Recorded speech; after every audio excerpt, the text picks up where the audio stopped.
let's pick up that conversation. Yeah, so we found out you don't drink, and there's I'm not a good against reason. drinking in any way. Yeah. But those who want that buzz, want that high, where else can they get it? What do you suggest?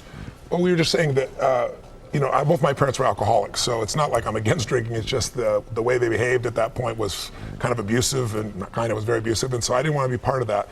But we all want to be able to change the way we feel, and that's what I spend my life showing people how to do. And what most people don't know is emotion is created by motion. The way you move determines the way you feel. You have 80 different muscles in your face, 80. For most people, this is the largest area of unemployment in the country. They use the face the same way, they feel the same emotions over and over and over again. So what I was saying is I have this deal with myself called priming. Every day I say, look, you got to have 10 minutes for yourself. You don't have 10 minutes for yourself, you don't have a life. And I'm not going to hope I feel good. I just got back 6 countries in 12 days. I was in India 2 days ago. Wow. And I woke up here feeling like somebody ran me over with a truck. But you got yourself psyched up. But the way I did it is I do this process. And it's 10 minutes. I put some music on. I do this massive change in my breathing, so it radically changes the way I feel. And then I do this 3-step process. First, I do 3 minutes of gratitude, where I think of 3 things I'm really grateful for, and I associate. I don't think of it over there. I feel it. And the reason is, when you're grateful, you can't be worried. You can't be fearful. When you're grateful, you can't be angry. And anger and fear are what screw people up most in their relationships, in their life, in their business. So I wire myself. I was saying to you that most people want to be happy, but their habit is to be worried or pissed off or frustrated or stressed. And so they've got a highway to stress and they got a dirt road to happiness. So I wire myself. I've got a highway to gratitude, which changes all your emotions. And then I do a 3-minute process of kind of a prayer for my family and friends. And then I do a 3-minute process of the top 3 things I want to accomplish. I see it as done and I feel it. I'm done in 10 minutes. So sometimes I go 20. But my deal is 10, so there's no excuse not to do it. You know what? I think it's a great way to kind of set the tone for the day. It does. It changes. Listen, we've all had times when you snapped at somebody and you felt bad because it wasn't them, it was the state you're in, right? Well, there's no excuse for that. If you prime yourself, you set yourself up. They've done studies where they go to people and they have a man walk up to you and say, could you hold this for me? He hands you a cup of coffee. It's an actor. And then he takes something out of his pocket, then he takes it back and says, thank you. 100 people, they do it with iced coffee. 100 people do it with hot coffee. 45 minutes later, another actor comes by and says, listen, we're doing this little test for $5. Would you read this 3 paragraphs and answer 3 questions? Most people say yes. It's a little story. The questions are about the character. What's the character like? 80% of the people that got iced coffee say the person is cold and mean. Wow. 81% of the people that got hot coffee say the person is warm and gentle or nice. That's how much we can be primed by our environment. We think we're just feeling what we're feeling, but our environment, if we don't take control of our environment, it takes control of us. Pretty wild, Tony. Now, this is easy for you to say. Look at you. You're like an investment banker. You probably have a master's from Harvard. I bet you have 3 degrees from Harvard. No, I got a high school education. So what happened? You never went to college? Well, my mom, I was going to USC. I wanted to be a sports. I was taking journalism. I was getting a scholarship. And then I had some major challenges with my family. I had to take care of them. And then my mom got very upset. I have 4 different fathers. So I kind of had to take over.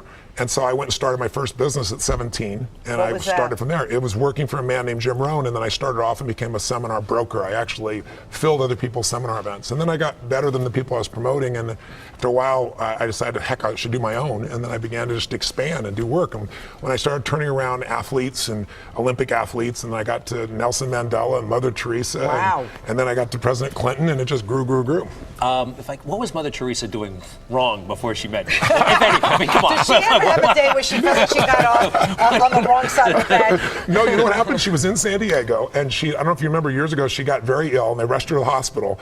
And I guess like 3 days into it, she left in the middle of the night. Can you imagine? You're at the hospital and you lose Mother Teresa. No, and she wrote a note that says, thank you for your help, but I have to help people that are in need. I can't sit here. And she went across the border to Mexico. And she said, if you really want to help, don't send me a hospital, send me a mobile medical unit. So in those days, I was friends with a very famous actor, and he and I were both fans of hers. And I said, why don't we just go buy this, you and I? Don't do a press conference. Just drive it across the border, let's give it to her. We'll get a chance to visit with her. And so anyway, bottom line, we did. And when I was with her, I said to her, you know, it's such a pleasure to meet you, and I always want to learn about people. So I'd say, listen, I'm wondering what juices you? What excites you? What makes you more excited than anything else? And I'm thinking juice you and none, maybe not the best term. And she looked and she said something I'll never forget. She said, Tony, she said, what excites me most is see a person die with a smile on their face. Wow. And I was like, wow, not number one on my list, but I'm impressed. She's an amazing woman. So Tony, one of the critics actually that I once met said, yeah, Tony's techniques, they were great for about a year and a half and then they wore off.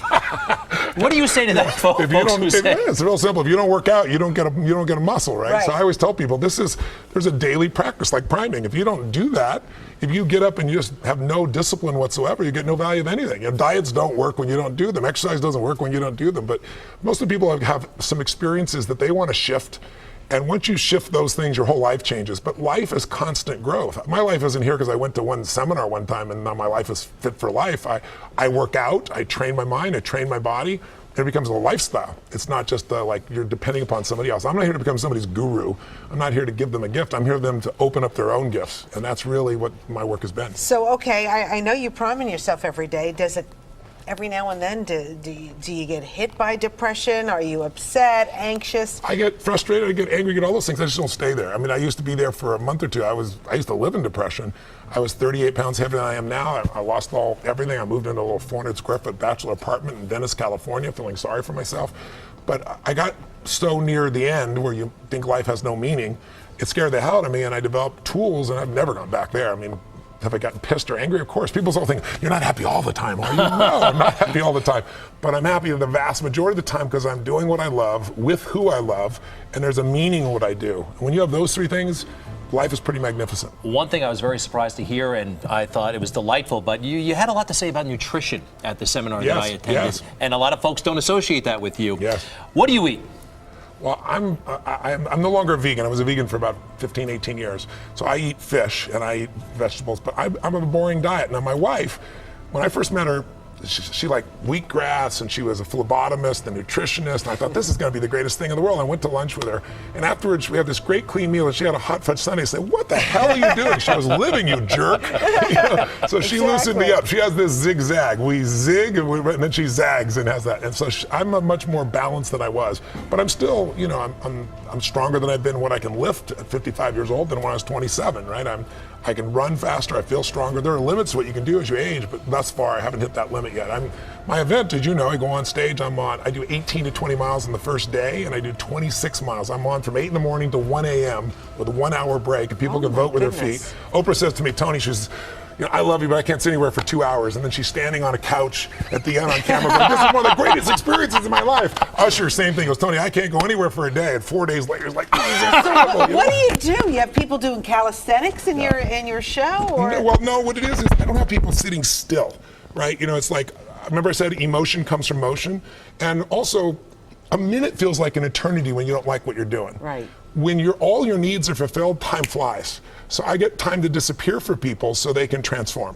And I do it because I've done it for so long. I'm doing an event in LA in a couple weeks in October 22nd, 23rd, 24th, and we have 8,000 people from, I think it's 49 countries, are translating 5 languages, and people from every walk of life, from young kids to people older, athletes, entertainers, average people will all come and become a family and transform in ways that are just extraordinary. At the end, it feels like a mosh pit, like at a giant concert with people, and they just have a blast. Yeah, great music, by the way. Really? You're a heavy metal guy. I was trying to tell him I have all that. kinds of things. When I heard AC/DC, Greg says, "Oh, Tony likes this." Tony likes AC/DC. Yeah, absolutely. But we love everything. We do a mix because we use music as the soundtrack to our lives, and so we pull from all kinds of types of music. I think you were like a John Tesh kind of guy, that new age John kind of, that new age kind of music. Not so much. Oh, wow. Sorry, John Tesh.